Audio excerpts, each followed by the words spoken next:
Yes, everybody would like to measure concordance with the guidelines, but when you actually look at the guidelines, in many situations, there's almost innumerable choices that someone could make about what's the right way to follow the guideline. So quality measure construction has to be really precise. You have to say what you can do and what you can't do. And so in order for the guidelines to really be helpful for quality measurement construction, they need to be more precise than they are now. I know there's some efforts in other clinical areas, preventive services, to coordinate work between guideline developers and measure developers, so there's more, so it's easier to turn guidelines into measures.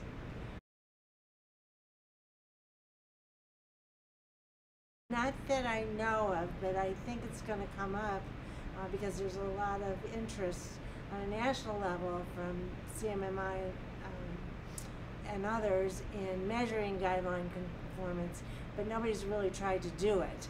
And so as we start to do it, I think we're going to run up against those barriers. Now there's some places where it's easier and the guidelines are clearer, and there's other places where it's harder, and so probably we can start where it's clearer.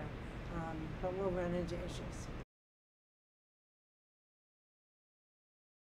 I think there's 3 levels at which patients can and should be more involved.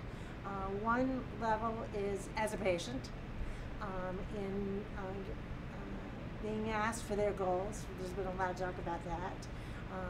And also using patient-reported outcome measures, which are basically short surveys that patients take in conjunction usually with a visit, where you're, and that's eliciting information usually about symptoms, quality of life, functional status, and then that information is combined with clinical results for a discussion between the patient and the clinician about how they're doing and where their treatment should go.